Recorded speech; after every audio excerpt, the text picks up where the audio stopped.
మన నిరీక్షణ నిజమైందా, బోళి అయిందా? మన నిరీక్షణ, హోప్ ఇంగ్లీష్లో బాగుంటుంది మాట. మన నిరీక్షణ మన మీదనేనా, లేకపోతే ప్రభువు మీదనా? ఏంటండి? కొద్దిమంది చెప్తున్నారు మిగిలిన వాళ్ళకి మీ మీదేనా? పూర్వకాలం ప్రభువా నీ సిలువ వెనుక నన్ను దాచి నాతో మాట్లాడు అనేవారమండి. ఇప్పుడే ఉందంటే సిలువ వెనకాల ఉంటుంది, పాస్టర్ గారు ముందు ఉంటారు. అలాగే క్రైస్తవులు కూడా యేసు వైపు చూచుచు ముందుకు సాగమని దేవుడు చెప్పాడు కదా. యేసు వైపు చూచుచు ముందుకు సాగాలి. ఇప్పుడు ఇటు చూస్తుంటే ఎవరి వైపు చూస్తున్నాం? యేసు వైపే చూస్తున్నాం అనుకుందాం. యేసు ప్రభు అక్కడ ఉన్నాడు, యేసు వైపే చూస్తున్నాం. ఎటు వెళ్ళాలి? ముందుకు వెళ్ళాలి కదా. యేసు వైపు చూస్తూ నువ్వే నాయనా, నాకు అన్నీ నువ్వే నాయనా, నువ్వు లేకపోతే నేను ఉండలేను నాయనా, నీ సహాయం నాకు కావాలి నాయనా. ఎటు పోతున్నావు? ఎటు పోతున్నావు? వెనక్కి పోతున్నావు. ఆయన కావాలి కానీ వెనక్కి పోవాలి, ముందుకు కాదు. ముందుకు పోయే నిరీక్షణ లేదు, వెనక్కి పోయే నిరీక్షణే. మనల్ని మనమే నమ్ముకోవటం. అందుకే దావీదు అన్నాడు, దురభిమాన పాపములో పడకుండా నీ సేవకుని కాపాడు. అంటే ఏంటి దురభిమానం? అంటే ఏంటి తెలిసిన వాళ్ళు చెప్పండి. అభిమానం లేకపోవటమా? కాదమ్మా. దురభిమానం, ప్రిజంప్షియస్ సిన్స్ అన్నాడు. ప్రిజంప్షన్ అంటే స్వీయ నమ్మకం. మన మీద నేను పడనులే అన్నోడు పడతాడా? పడతానేమో అని జాగ్రత్తగా నడిచేవాడు పడతాడా? నేనెందుకు పడతాను అన్నోడు పడటానికి అవకాశాలు ఉన్నాయా? నేను పడతానేమో అని జాగ్రత్తగా నడిచేవాడు పడతాడా? మన దేవుని బిడ్డలు అయిపోయి నేను పడనులే అనేసి ఎత్తెత్తి కాలు పప్పులు వేసాడంటే అవడం ఏంటండి? అది ప్రిజంప్షన్. మన మీదనే మనం నమ్మకం పెట్టుకోవటం. నేను చాలా మంచి విశ్వాసిని, నేను బాప్తీసం పొంది చాలా రోజులైంది, నేను ఇచ్చిన కానుకలు సంఘంలో ఎవరివ్వరో, నేను పాట పాడితే ఇంకా అందరూ నోరు మూసుకోవాల్సిందే. ఆ మనస్సు మనకి ఎప్పుడు వస్తుందో మన నిరీక్షణ ప్రభువు మీద నుండి తప్పైన వాటి మీదకి వెళ్ళిపోయిందనమాట. ఇవి అంచె తినాలండి. ఏర్పరచబడిన వారిని కూడా మోసగించడానికి సాతాను చూస్తున్నాడు. చాలా క్రైస్తవ మీటింగ్లు జరుగుతున్నాయి, చాలా సంఘాలు పుట్టగొడుగుల్లాగా పుట్టుకొస్తున్నాయి. ఎక్కడ మీటింగులు పెట్టినా, ఎంతమంది మీటింగులు పెట్టినా తండోపతండాలుగా మనుషులు ఎన్ని ఆటంకాలున్నా వస్తూనే ఉన్నారు, హాజరవుతూనే ఉన్నారు. యూట్యూబ్ ఛానల్ ఓపెన్ చేస్తే లోకపు కార్యాల కంటే ఎక్కువ దేవుని పాటలు కార్యాలు పెట్టేవాళ్ళు ఎక్కువైపోయారు ఇప్పుడు. కానీ ఏంటి, వాట్ ఈస్ ఇట్? ఏమి చూపించుకోవడానికి? సోషల్ మీడియాలో నన్ను చూపించుకోవడానికా, నా దేవుణ్ణి చూపించడానికా? సంఘములో యేసు ప్రభువుని చూపించడానికా, మనల్ని చూపించుకోవడానికా?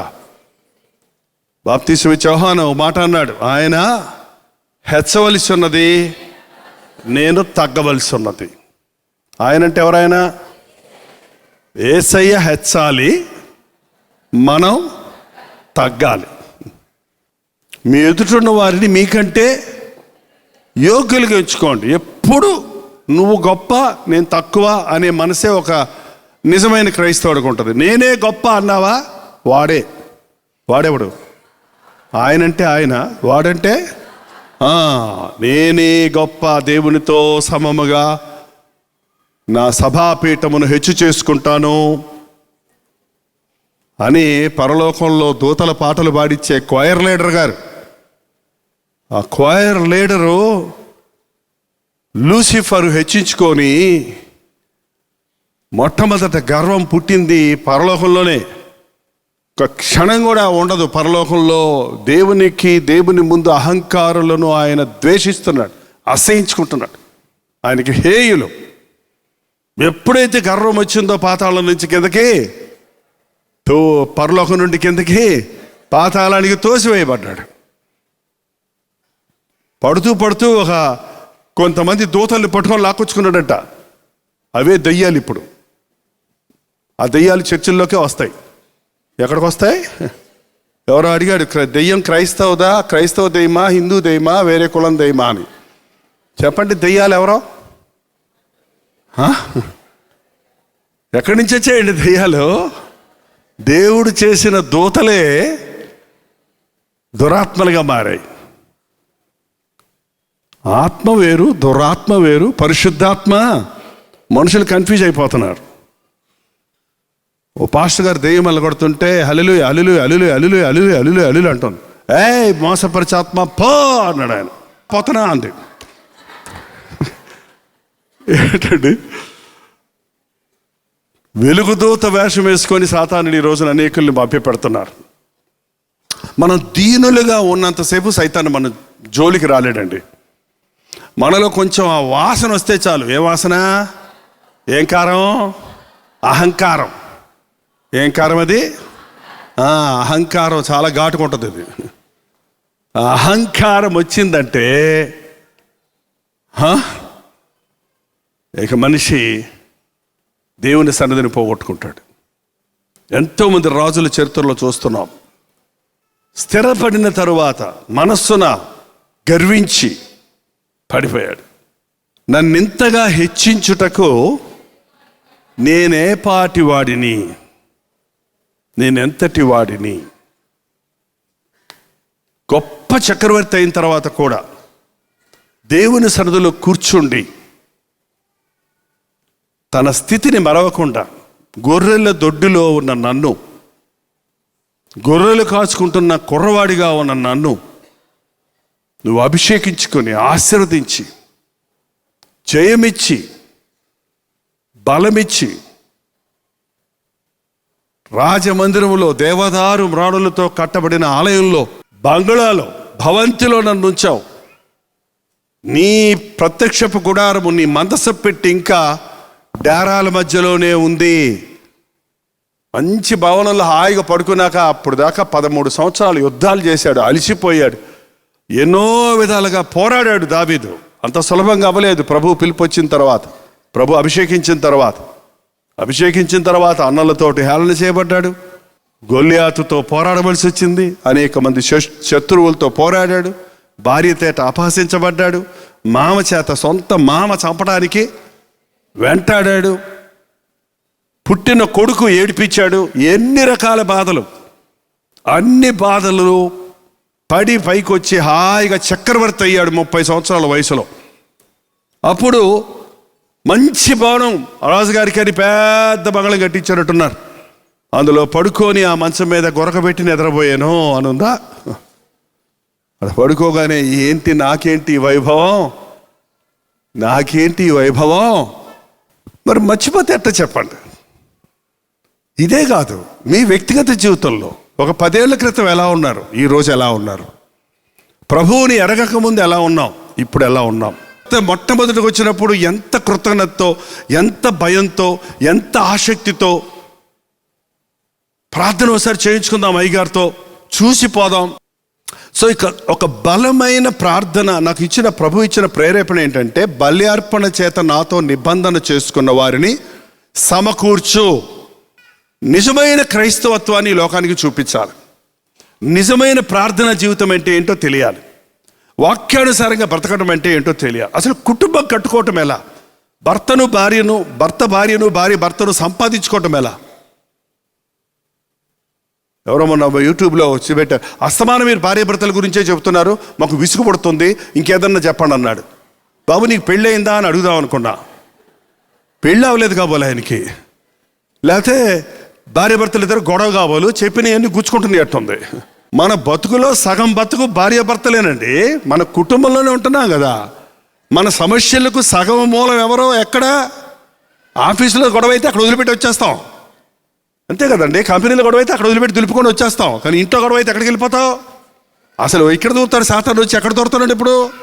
ఇళ్లల్లో దూరుతున్నాడు, పిల్లల్లో దూరుతున్నాడు, భార్య భర్తల్లో దూరుతున్నాడు. నా యేసు ప్రభు ఎన్ని కుటుంబాల గురించి బైబిల్లో ఉందో మీరు బైబిల్లో చదవండి. యేసు ప్రభువే భార్య భర్తల గురించి చెప్పాడా చెప్పలేదా? నేను చాలా భక్తురాలనండి, చాలా సేవ చేస్తున్నానండి, మా ఆయన మారలేదండి అని చెప్తారు వచ్చి. ఏంది నువ్వు చేసే సేవిక? నేను పెద్ద ప్రీచర్నండి, నా భార్య నాకు ఇడగలు ఇచ్చేసింది అన్నాడు ఒక ఆయన. అదే నీ ప్రీచంగు? నీ కుటుంబం కట్టబడకుండా నీ బిడ్డలేమో రోడ్ల మీద తిరుగుతుంటే నువ్వు మంచి సేవకుడు అంటే అది సంపూర్ణమైన సాక్ష్యం కాదు, అది బైబిల్ చెప్పే సాక్ష్యం కాదు. బైబిల్లో నేను, నా ఇంటి వారు, హృదయ రక్షించబడితే ఇంటి వాళ్ళందరికీ బాప్తీసం ఇప్పించింది. చెరసాల అధిపతి రక్షించబడితే ఇంటి వారందరికీ బాప్తీసం ఇప్పించాడు.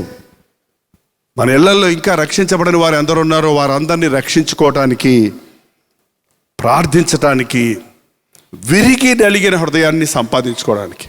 దేవునికి ఇష్టమైంది ఒకటేనండి. ఏంటి చెప్పండి అది? ఇప్పుడేగా నేను చెప్పాను, పరీక్షలు రాయమని టెక్స్ట్ బుక్ ఇచ్చినట్టు ఉంది మీకు. విరిగి నలిగిన హృదయం, అది లేకపోతే దేవునికి నువ్వు ఇష్టమే, నువ్వు ఏం చేసినా దేవుడికి ఇష్టం లేదంటే. నిజమైన నిరీక్షలు కలిగి ఉందాం, లోతైన భక్తి కలిగి ఉందాం, విరిగి నలిగిన హృదయం కలిగి ఉందాం. నేను కాదు చెప్పండి, క్రీస్తే నా యందు. ఇంగ్లీష్లో ఉంది నాట్ ఐ అంటే ఇలా ఉంటుంది స్ట్రైట్గా, ఎప్పుడు క్యాపిటల్ లెటర్ వాడతారు ప్రింటింగ్లో. Not I but Christ. Christ అంటే ఏంటి? సి ఎలాగుంటుంది? వంగి ఉంటుంది. మనం అహంకారులం కాదు, దీనులుగా ఉండాలి. మనం గర్విష్ఠులుగా కాదు, విధేయులుగా ఉండాలి. మన ప్రభు కోరేది అది. కాబట్టి అటువంటి భక్తి జీవితాన్ని కలిగి మనల్ని మనం కట్టుకుంటూ, ఇంకా యేసుని ఎరగని వారు, ఆయన ప్రేమని ఎరగని వారు, యేసు ప్రభుని ద్వేషించేవారు, హేళన చేసేవారు, యేసు ప్రభు నామాన్ని తృణీకరించేవారు ఎందరో ఉన్నారు. వారందరూ మారతారా? మారరా? వాళ్ళు మారితే మీకంటే గొప్ప భక్తులు అయిపోతారు. అందుకే సైతాను పట్టుకో కూర్చున్నాడు. ఏంటండి? కానీ నువ్వు సరిగా ఉంటే, మనం మార్గాన్ని సిద్ధపరిస్తే, మనలో క్రీస్తుని వారికి చూపిస్తే వారు రక్షించబడతారు. గాంధీ మహాత్ముడు ఏమన్నారు తెలుసా అండి? తెలీదు చెప్పండి. నాకు యేసుప్రభు అంటే చాలా ఇష్టం. ఆ బైబిల్ అంతా, బైబిల్ని అహింస అవన్నీ బైబిల్ నుంచి నేర్చుకున్నాడు. ప్రభు బాధే, కుడి చెంప కొడితే అణ చెప్పని చెప్పలేదు ఆయన. ఆయన ఎక్కడ నేర్చుకున్నాడు? బైబిల్ చదివాడు ఆయన ఆఫ్రికాలో ఉన్నప్పుడు. అసలు అక్కడి నుంచి ఇక్కడికి ఇండియా భారతదేశానికి వచ్చి ప్రేరేపించాలనే ప్రేరేపణ ఎప్పుడు కలిగిందంటే, అక్కడంతా పంచ కట్టుకొని చొక్కా ఇప్పుకొని ఉండేవాడు కాదు, సూటు బూటేసుకునే ఉండేవాడు ఆయన. కానీ ప్రభు యొక్క పశ్చాత్తాపం కలిగిన తర్వాత, యొక్క గ్రహింపు కలిగిన తర్వాత, ఆ దేశం మీద ప్రేమ వచ్చి, దేశానికి వచ్చి సర్వం వదిలిపెట్టి స్వాతంత్రం రావడానికి అన్ని కుములాటలు, అన్ని బాధలు, అన్ని వేదనలు పొంది స్వతంత్రం తెచ్చిస్తే ఆయనకి ఇచ్చారు బహుమానం. ఏమిచ్చారు? చంపేశారు. నోట్ల మీద మాత్రం ప్రింట్ చేశారు ఆయన బొమ్మ, నలిపి పడేయటానికి. ఆయన బోధ ఎవడున్నాడు ఈ రోజున? ఆయన మర్చిపోతున్నాం అసలు. ఆయన అన్నాడు, నాకు యేసుప్రభు అంటే చాలా ఇష్టం, కానీ క్రైస్తవులు అంటే నాకు అస్సలు ఇష్టం లేదు అన్నాడు. ఏంటంట? క్రైస్తవులు అంటే మరి అదేంటి? యేసు ప్రభు లాగా మనం ఉంటే, యేసు ప్రభువుని ప్రేమించిన వాళ్ళు మనల్ని కూడా ప్రేమిస్తారా లేదా? మరి ఆయనలాగా ఆయన నామం మాత్రం పెట్టేసుకొని ఆయన ఉండినట్టు ఉండకుండా మనం సాతానులాగే ఉంటే ఎవడు ఇష్టపడతాడు మన దేవుణ్ణి? ఎవరు నమ్ముతారు అసలు మన ప్రభువుని? ఎలా చూపిస్తాం ప్రభువుని చెప్పండి? దేవుడు ఆత్మస్వరూపండి, బొమ్మ కాదు. కనపడమంటే కనపడ్డా ఆయన ఆత్మస్వరూపి. ఆయన సుగుణాలు, ఆయన గుణగణాలు, ఆయన నామాన్ని ధరించిన మనలోకి రావాలి ఆయన పోలికలు. ఆయనలాగా మనం మాట్లాడితే, ఆయనలాగా మనం ప్రవర్తిస్తే, ఆయనలాగా మనం సాత్వికులుగా ఉంటే, ఆయనలాగా మనం ఇతరులను క్షమించగలిగితే, ఇతరుల బాధల కొరకు మనం శ్రమ తీసుకుంటే, మనలో యేసుక్రీస్తుని ఇతరులో చూస్తారు. దేవుని కొరకు ఎదురు చూస్తున్నాం, ప్రభు వస్తాడు, ఆయన రాజ్యంలో నన్ను తీసుకెళ్తాడు. ఈ కష్టాలు కొద్ది రోజులే. నేను అర్ధరాత్రి ధన్యతల గురించి రికార్డ్ చేశాను ఒక మెసేజ్. ఆ ధన్యతలన్నీ చూస్తే నీతి నిమిత్తమై హింసించబడి వారు ధన్యులు. దుఃఖపడేవారు ధన్యులు. ఏంటంటే దుఃఖపడేవారు ధన్యులంట, శ్రమ పడేవారు ధన్యులంట, తగ్గించుకునేవారు ధన్యులంట.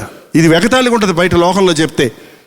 ఏడిచేవాళ్ళు చేతకాకి ఏడుతున్నారు, తగ్గించుకునేవాళ్ళు యూజ్లెస్ ఫెలోసు అంటారు. కానీ దేవుని దృష్టిలో మనం ఎంత తగ్గించుకుంటే అంత హెచ్చించబడతాం, ఎంత దుఃఖిస్తే అంత ఆదరించబడతాం, మనం కనికరిస్తే కనికరించబడతాం, మనం నీతి కొరకు ఆకలి దెబ్బలు కలిగి ఉంటే తృప్తిపరచబడతాం. మనుషులు మనల్ని నిందించి హింసించి మన మీద చెడ్డ మాటలు పలుకున్నప్పుడు మనం ఆనందించి సంతోషిస్తే మన ప్రతిఫలము పరలోకంలో అధికమవుతుంది. ఈ మధ్య మా సంఘంలో ఒక సోదరుడు అన్నాడు, రోజు లేట్గా వస్తున్నారు అందుకే లేట్ అయిపోతుంది అంటే, మీ టైంకి ముగించేయండి, వచ్చినా రాకపోయినా అప్పుడు వాళ్ళే వస్తారన్నారు. సరే, జనవరి నుంచి మొదలుపెట్టాం, 3 వారాలు అయింది. మనుషులు రాకపోయినా కూడా 3 పాటలు అయిపోతున్నాయి. 7 గంటలకల్లా ప్రారంభిస్తున్నాం. 9:30కి కానీ మనుషులు కొంత సగం మంది వస్తారు, సగం మంది 9:30కి వస్తున్నారు. 10 గంటలకు ముగించేస్తున్నా. వెళ్ళిపోండి. వెళ్ళిపోతున్నారు సంతోషంగా. ఏం గొప్ప భక్తులు రా మా వీళ్ళు. నేనేం చేస్తానంటే, పోనీ వాళ్ళు అరగంటే విన్నారు కదా, వాళ్ళ కోసం ఇంకో గంట చెబుతామంటే ముందు కూర్చున్న వాళ్ళు పాపం అడుక్కుంటారు.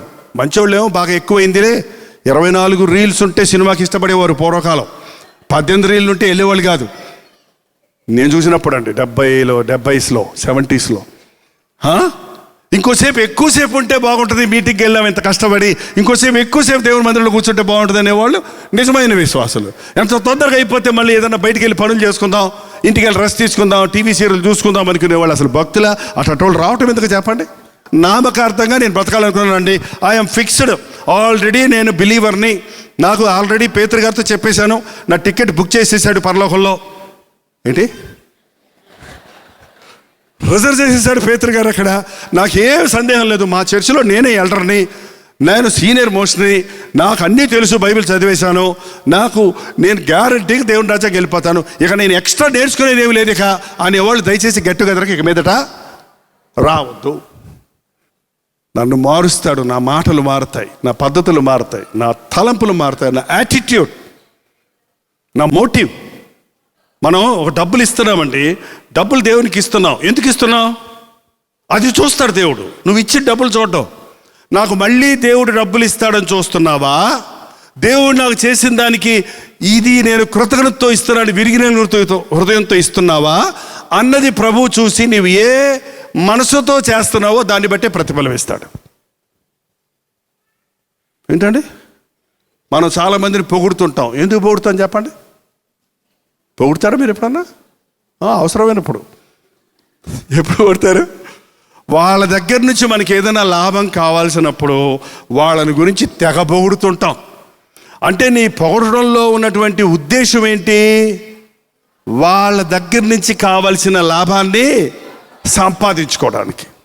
కానీ నిజంగా వారిని ఉన్నదానిని బట్టి వారిని మీరు పొగడుతున్నారు. అందుకే ఇది ద్విమనస్సు అంటారండి. ఇలాంటి దేవునికి పనికిరాదు. నీ అంతరంగంలో ఏం తలస్తున్నావో దానినే, నీ మనస్సులో ఏముందో దాన్నే నువ్వు బయలుపరచాలి. ఈ అంచె దినాల్లో ఇలాంటి డూప్లికేట్ భక్తి ఎక్కువైపోయిందండి, నకిలీ భక్తి ఎక్కువైపోయింది. ఏంటంటే నేర్చుకోవాలి, తెలుసుకోవాలి, ప్రార్థించుకోవాలి, వాక్యం వినాలి, సహవాసంలో సమాజంగా కూడుకొని ఒకరినొకరు తిట్టుకోవడానికి పురిగొల్పుకోవాలి. తిట్టుకోవడానికా? ప్రేమ చూపుటకు, సత్కార్యములు చేయుటకు ఒకరినొకరు పురికొల్పుకోవాలి. నిన్ను చూసి నీ పక్కవారు ప్రార్థన నేర్చుకోవాలి, నిన్ను చూసి నీ పక్కవారు విధేయత నేర్చుకోవాలి. గుంటూరులో జగపతిరావు గారు డిప్యూటీ తహసీల్దార్ గారు ఉండేవారు. మేమంతా ఒక రిట్రీట్కి వెళ్ళేవాళ్ళం. ఎవరి ప్లేట్లు వాళ్ళు కడుక్కోవాలి. నా పక్కనే కూర్చున్నాడు ఆయన, పెద్ద ఆయన, అప్పటికే ఆ 70 ఏళ్ళు, నాకు ఒక 20-22 ఏళ్ళు ఉంటాయి అంతే. అనవైన తర్వాత నా ప్లేటు ఆయన లాక్కుంటున్నాడు, ఆయన ప్లేటు నేను లాక్కుంటున్నాను. అయ్యా మీరు పెద్దవారు, మీ ప్లేట్ నాకు అడిగితే నాకు ఆశీర్వాదం. నేనంటే అయ్యో నువ్వు సంపూర్ణ సేవకుడు, నీ ఉద్యోగం చదువుతూ సేవ చేస్తున్నాను, నీవు గొప్ప దేవుడు, నువ్వు సేవకుడు అయ్యా, నీ ప్లేట్ అడిగితే నాకు ఆశీర్వాదం. ఇద్దరు ఒకళ్ళ ప్లేట్ ఒకళ్ళు లాక్కునేవాళ్ళం. ఇప్పుడేమో నా ప్లేట్ నువ్వు కడగంటే నేను ఎందుకు కడుగుతా, నువ్వే కడుక్కో. చూసారా, అధీనత్వం పోయింది. ఇప్పుడు పరిచర్య చేస్తే అందులో ఆశీర్వాదమే ప్లేట్లు కడగాల నేను? యేసుప్రభు పాదాలే కడిగారండి. ప్లేట్లు కడిగితే తప్పేంటి చెప్పండి? యేసుప్రభు శిష్యుల పాదాలు కడిగాడు. నేను గురువును బోధకుడైన నేను మీ పాదాలు కడిగినట్లు మీరు ఒకరి పాదాలు ఒకరు కడుక్కోమన్నాడు ప్రభు. అంటే ఒకరి దగ్గర ఒకరు తగ్గించుకోండి, ఒకరికొరకు ఒకరు జీవించండి, ఒకరికొకరు సహాయం చేయమని ప్రభు చెప్పాడు. ఈ ఉన్నతమైన ఎక్స్ట్రా మైల్ భక్తి అండి నేర్చుకోవాలి మనం. నేను చేయాల్సిందే చేశాను అనేది మామూలు భక్తి. నేను చెప్పిన దానికంటే ఎక్కువ చేశాను అన్నది ఎక్స్ట్రా భక్తి. 1 మైలు రమ్మంటే ఏం చేయమన్నాడు దేవుడు? ఎందుకు రావాలి, ఏమిస్తావు, ఏం లాభం, ఎంత ఇస్తావు అని అడగమన్నాడా? 2 మైళ్ళు వెళ్ళమన్నాడు. ఖండవ ఇయ్యి అంటే ఏమన్నాడు? చొక్కా కూడా ఇచ్చేయమన్నాడు. అది భక్తి యేసుప్రభు నేర్పించింది. ఈ చంప మీద కొడితే వాడు అలాగే చంప మీద కొట్టాడంట, కొట్టాడంట. 2 చెంపలు కొట్టాక వాడి పేట టపా టపా కొట్టాడు. భలే వక్రీకరిస్తారండి దేవుని వాక్యాన్ని. అది కొట్టద్దు, చెప్పలేదు కదా, 2 చెంపలు కొట్టించుకున్నాను, నిన్నెందుకు కూడుకుంటా, నేను 4 దెబ్బలు కొడతాను, టపా టపా కొట్టాడు అంటాడు. వాడిని చూసి ఎవరైనా యేసు ప్రభువులాగా ఉన్నామని అంటారా? ఈ రోజున భక్తి అలాగే మీరిపోయిందండి. విశ్వాసంలో ఎదుగుదాం, మెరిగిన హృదయంతో ఎదుగుదాం. 2 ముఖ్యమైన పాయింట్స్ నేను చెప్తా వచ్చానండి. సనగొద్దు, కంప్లైంట్ చేయొద్దు, ఫిర్యాదులు చేయొద్దు, ఎవరిని తీర్పు తీర్చొద్దు, ఎవరిని విమర్శించొద్దు అని ఆశతో చెబితే 21 రోజుల్లోనే ఇవి ఎక్కువైపోయినాయి. ఏంటయ్యి? ఈ 4 ఈ జబ్బులు. ఈ సనుగుడు వైరస్ కూడా అంతే అండి, గజ్జిపుండు అంటుంది. గజ్జి ఒకటికి వచ్చిందంటే చూడండి, ఇటు అడిగిడికి స్కూల్లో పిల్లలందరూ చూడండి మొత్తం కొక్కుంటుంటారు. హాస్టల్లో ఉన్న పిల్లలు చూడండి అట్లా. కురుకుడు పుండు వ్యాధిలాగా వారి మాటలు ఉంటాయి, జాగ్రత్త అని పౌలు తిమోతిని హెచ్చరించాడు. 2వది, ప్రభువును ప్రతిరోజు ఒక విషయమై స్తుతించండి. సేమ్ పాయింట్ కాదు, ఎన్నో విషయాలు ఉన్నాయి ఆయన స్తుతించడానికి. రోజుకు ఒక విషయాన్ని హైలైట్ చేసుకొని మీ పుస్తకంలో 366 స్తుతులు రాసి పెట్టుకోండి. ఈ రోజు నేను సనగలేదు అని రాసి పెట్టుకోండి. సనిగితే ఏం చేయాలి? ఎవరి మీద నీకు సనుగుడు వచ్చిందో వాళ్ళ దగ్గరికి వెళ్ళి క్షమాపణ అడిగి నీ మనస్సాక్షిని సరిచేసుకోవాలి. తప్పు చేయటమే తప్పు, చేసిన తప్పు దాయటం పెద్ద తప్పు. తప్పు చేయటమే తప్పండి, కానీ దానికి పరిష్కారం ఉంది మన ప్రభు దగ్గర. మన పాపములను మనము ఒప్పుకొనిన ఎడల, మనుషుల ఎదుట దేవుని ఎదుట మన హృదయాన్ని శుద్ధి చేసుకుంటే మనల్ని దేవుడు నీతిమంతులుగా తీరుస్తాడు. ఆ ధన్యతలన్నీ చూస్తే నీతి నిమిత్తమై హింసించబడేవారు ధన్యులు, దుఃఖపడేవారు ధన్యులు. ఏంటంటే దుఃఖపడేవారు ధన్యులంట, శ్రమపడేవారు ధన్యులంట, తగ్గించుకునేవారు ధన్యులంట. ఇది వెగతాళిగా ఉంటుంది బయట లోకంలో చెప్తే. ఏడ్చేవాళ్ళు చేతకాకి ఏడుతున్నారు, తగ్గించుకునేవాళ్ళు యూజ్లెస్ ఫెలోసు అంటారు. కానీ దేవుని దృష్టిలో మనం ఎంత తగ్గించుకుంటే అంత హెచ్చించబడతాం, ఎంత దుఃఖిస్తే అంత ఆదరించబడతాం, మనం కనికరిస్తే కనికరించబడతాం, మనం నీతి కొరకు ఆకలి దెబ్బలు కలిగి ఉంటే తృప్తిపరచబడతాం. మనుషులు మనల్ని నిందించి హింసించి మన మీద చెడ్డ మాటలు పలుకున్నప్పుడు మనం ఆనందించి సంతోషిస్తే మన ప్రతిఫలము పరలోకంలో అధికమవుతుంది. యేసు ప్రభు లాగా మనం ఉంటే, యేసు ప్రభువుని ప్రేమించిన వాళ్ళు మనల్ని కూడా ప్రేమిస్తారా లేదా? మరి ఆయనలాగా ఆయన నామం మాత్రం పెట్టేసుకొని ఆయన ఉండినట్టు ఉండకుండా మనం సాతానులాగే ఉంటే ఎవడు ఇష్టపడతాడు మన దేవుణ్ణి? ఎవరు నమ్ముతారు అసలు మన ప్రభువుని? ఎలా చూపిస్తాం ప్రభువుని చెప్పండి? దేవుడు ఆత్మస్వరూపండి, బొమ్మ కాదు. కనపడమంటే కనపడ్డా ఆయన ఆత్మస్వరూపి. ఆయన సుగుణాలు, ఆయన గుణగణాలు, ఆయన నామాన్ని ధరించిన మనలోకి రావాలి ఆయన పోలికలు. ఆయనలాగా మనం మాట్లాడితే, ఆయనలాగా మనం ప్రవర్తిస్తే, ఆయనలాగా మనం సాత్వికులుగా ఉంటే, ఆయనలాగా మనం ఇతరులను క్షమించగలిగితే, ఇతరుల బాధల కొరకు మనం శ్రమ తీసుకుంటే మనలో యేసుక్రీస్తుని ఇతరులో చూస్తారు. హల్లెలూయా. నిలబడండి, వచ్చిన ప్రార్థన చేద్దాం. ప్రార్థన చేసుకుందాం. అందరూ మన 2 చేతులు పైకెత్తి, నిరీక్షణ జనులుగా మమ్మల్ని చేయి తండ్రి. నిరీక్షణ లేని ఇతరుల వలె మేము దుఃఖించేవారిగా కాక, నిరీక్షణ లేని జనుల వలె మేము శరీర శక్తిని, లోక తంత్రాలను ఉపయోగించుకుని వారిగా కాక నిరీక్షణ జనులుగా మమ్మల్ని చేయను ఆయన. మా నిరీక్షణ నీ యందు ఉండడానికి సహాయం చేయ తండ్రి. స్వనీతి నుంచి మమ్మల్ని విరిపించిన ఆయన. అహంకారానికి, గర్వానికి చోటు లేకుండా సహాయం చేయి. నిలువెచ్చని స్థితి నుంచి మమ్మల్ని తప్పించిన ఆయన. తప్పైన నిరీక్షణతో దురభిమాన పాపాలకు చోటు ఇవ్వకుండా సహాయం చేయి. ఈ అంచె దినాల్లో నాయన భక్తి గల వారి ఉండి దాని శక్తిని ఆశ్రయించడం జనులు ఉన్నారు. అట్టి స్థితిలోకి మేము దిగజారిపోకుండా సహాయం చేయి. దేవుని కంటే సుఖాన్ని ప్రేమించే వారు ఎక్కువ అవుతున్నారు. అట్టి స్థితిలోనికి మేము వెళ్లకుండా సహాయం చేయి. నేను కాదు, క్రీస్తే నాలో కనబడాలి అనే ఆశ కలిగిన జనులుగా మమ్మల్ని చేయను ఆయన. ప్రతి ఒక్కరు నోరు తెరిచి ఒక్క చిన్న ప్రార్థన చేయండి. నేను ముగిస్తున్నాను. ప్రార్థన. పరిశుద్ధుడా, ప్రేమగల్ల తండ్రి, ఒక్కసారి మమ్మల్ని చూడు నాయన. అవునయ్యా, అంచె దినాల్లో మేమున్నామయ్యా తండ్రి. మా భక్తిని కాపాడుకోవడానికి సహాయం చేయి. మా దీనత్వాన్ని కాపాడుకోవడానికి సహాయం చేయి. మా సాత్వికాన్ని కాపాడుకోవడానికి సహాయం చేయి. మా హృదయ శుద్ధిని కాపాడుకోవడానికి సహాయం చేయి నాయన. పాపం వల్ల కలుగు భ్రమ చేత మా హృదయాన్ని కఠినపరచుకోక విరిగి నలిగిన హృదయంతో నిన్ను సేవించుటకు సహాయం చేయి. ప్రతి ఒక్కరి కొరకు ప్రార్థిస్తున్నామయ్యా. నీ గొప్ప దీవెనతో వారు తిరిగి వెళ్ళాలయ్యా. ఏ ఆశతో, ఏ కోరికతో, ఏ భారముతో, ఏ అవసరతతో నీ సన్నిధికి వచ్చున్నారో విడిపించబడిన ఆయన, దీవించబడి తండ్రి, ఆశీర్వదించబడి ఇక్కడి నుంచి వెళ్ళడానికి సహాయం చేయి. క్రీస్తు నామంలో అడుగుచున్నాము తండ్రి. మన తండ్రి అయిన దేవుని యొక్క ప్రేమయు, కుమారుడైన క్రీస్తు యొక్క కృపయు, ఆదరణకర్త అయిన పరిశుద్ధాత్మ యొక్క సహవాసము కూడి వచ్చిన మనందరికీ ఇప్పుడును సదాకాలము తోడై ఉండనుగాక. ఆమేన్, ఆమేన్, ఆమేన్.